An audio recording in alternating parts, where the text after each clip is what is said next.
Olá, alunos de terceiro ano. Bom, vamos continuar falando então sobre Guerra Fria, agora falando de China, né? Então, vamos falar um pouquinho sobre esse período maoísta, né?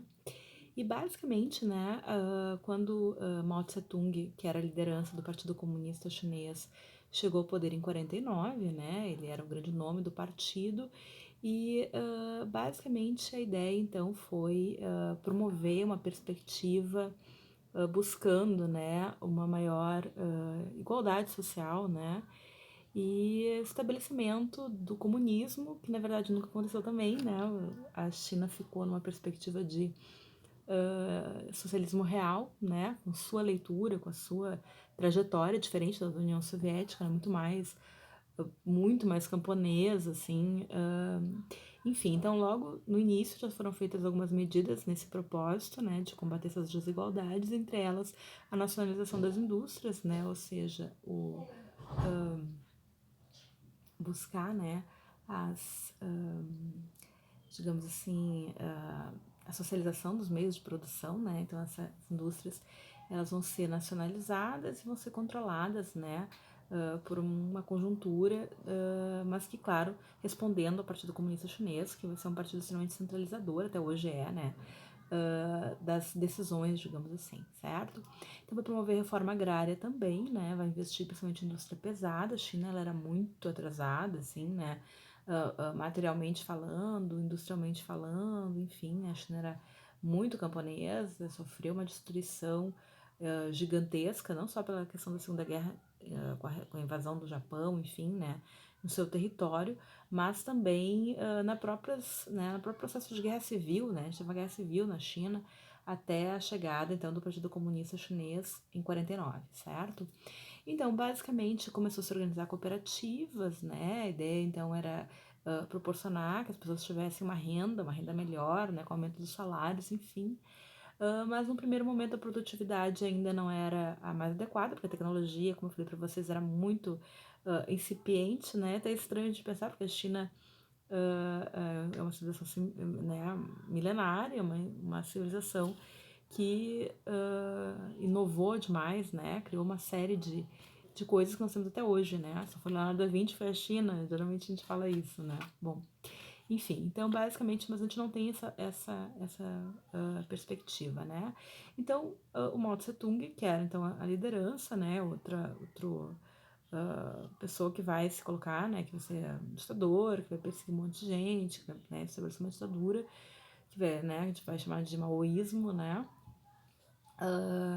Mas contudo também a gente tem que ter um certo cuidado, a gente tem muitas leituras de né, números, às vezes muito exacerbados, não teria nem bala para fuzilar tanta gente quanto você coloca. É claro que ele matou muita gente foi morta, né, muitos opositores, né, foram mortos ou foram, enfim, né, tiveram que trabalhar de forma forçada, é inegável, né, um ditador bastante sanguinário, enfim, sem dúvida nenhuma. Mas também a gente tem que ter um certo cuidado, buscar fontes confiáveis, buscar principalmente historiadores que realmente né, entendam, sejam especialistas no tema, o que não é também um tema tão né, comum, assim, né, pra gente ter muitas referências. Mas enfim, o fato é que o Mao Tse Tung, ele percebendo que a produtividade não estava alcançando aquilo que ele desejava, ele vai criar uma certa liberalização na política interna, né, tentando envolver mais a população, né, que vai inclusive denunciar muitos abusos de funcionários do partido, né. Então a gente tem inclusive vários filmes, né, chineses para quem gosta que abordam esse tema, né, esse tema principalmente da revolução cultural, que a gente vai ver também, né? E basicamente essa liberalização que a gente vai ter associada a um lema que vai ser aqui sem flores desabrochem, que sem escolas de pensamento rivalizem entre si, dando uma ideia de uma liberdade, né, de uma não censura, enfim, quando na verdade isso acabou sendo uma armadilha, né, para ver quem eram realmente os opositores, persegui-los, enfim, né. Essa abertura política, que foi uma abertura política fake, na verdade, era só para realmente mapear quem eram os opositores, quem poderia se colocar contra o governo. Ficou conhecido como um movimento das sem flores, né? Mas que na verdade, como é que eu vou dizer, não se sabe exatamente se de fato ele foi sempre planejado, foi isso que o Mal colocou, né? Que eles são algo planejado, ou se a coisa também perdeu a linha, né, como era no caso da União Soviética, ou seja, eu vou dar uma abertura, aí se vê, não, peraí, tá todo mundo contra mim, então não, então peraí, né, volta atrás, não quero essa abertura mais, né, então, mas o fato é que, a partir de toda essa questão de não ter esse controle mais, uma série de prisões foram feitas, né? E se começou uma perspectiva, então, do que chama de reeducação, né? Dos intelectuais, dos ativistas, e todo mundo que era oposição do governo, então, foi taxado como pessoas, digamos assim, vinculadas ao imperialismo, ou à burguesia, ou, enfim, né? Que eram revisionistas, que eram opositores ao governo, logo eram inimigos, né? Do povo e do governo. Então essas pessoas foram, né? Às vezes coisas assim, tipo, só tocar piano era uma coisa que era considerada burguesa e já era suficiente para te ir para um processo de reeducação, né? Então, bastante complicado, de fato, né? A gente vai ter a chamada Revolução Cultural, que foi mais para frente, mas que está nesse contexto, né?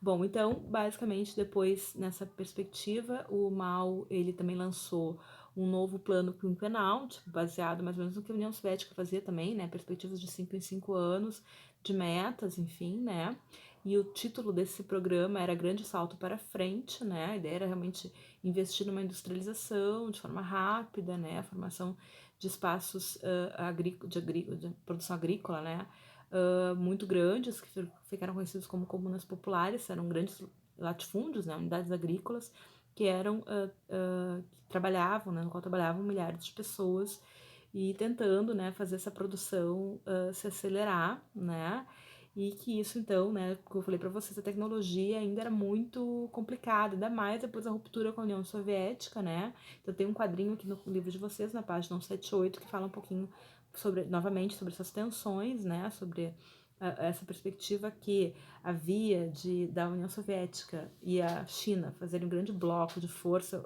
mútua enquanto, né, comunistas, entre aspas, né,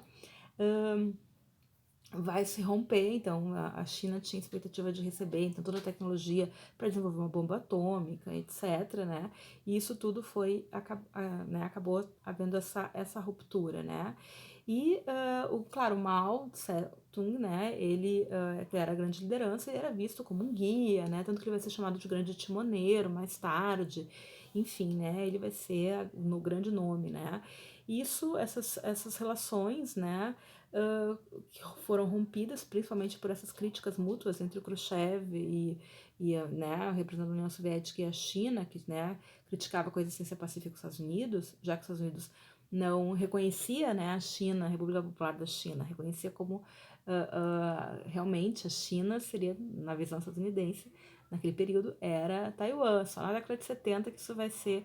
Na verdade, a China não vai mais poder ser ignorada, é um país, né, de proporções continentais, com uma população, né, que não precisa nem dizer nada, né, muito gigante, ou seja, é um mercado que não tá para ser ignorado e tem que se começar a pensar. A gente vai entender isso, certo?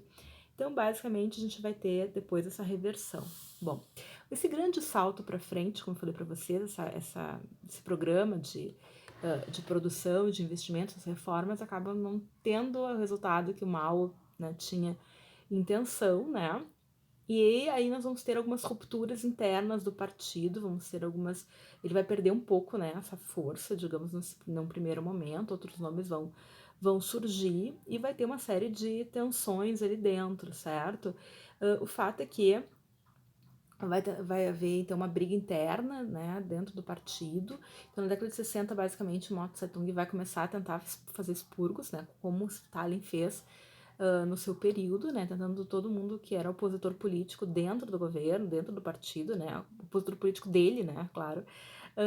E nessa perspectiva ele acabou mobilizando grande parte da população a partir da ideia de corações e mentes, né, que vai ficar conhecida como Revolução Cultural. Então, essa Revolução Cultural, ela vai ser exatamente essa perspectiva de uma divulgação, de um olhar, digamos assim, né, que vai redirecionar, então, né, a perspectiva de um inimigo, então, um inimigo interno, um inimigo, o traidor, né, que está dentro da nação, é um traidor que, digamos assim, vai contra, ser contra o mal, é contra o partido todo, é contra o povo, então essa identificação da liderança com o país, né, então tudo isso a gente vai ver e todo mundo que se opunha de alguma forma ao mal, né, dentro do partido, enfim, eram tidos como pró-burguesia, como, né, vinculados à União Soviética ou a países imperialistas, enfim. Então, a Revolução Cultural é essa questão, corações e mentes, que a China vai vivenciar e que vai, então, né, ter realmente uma certa caça às bruxas, digamos assim, nesse contexto, tá? Então, próximo vídeo a gente fala um pouquinho mais de China, tá bom? Fiquem bem e estudem.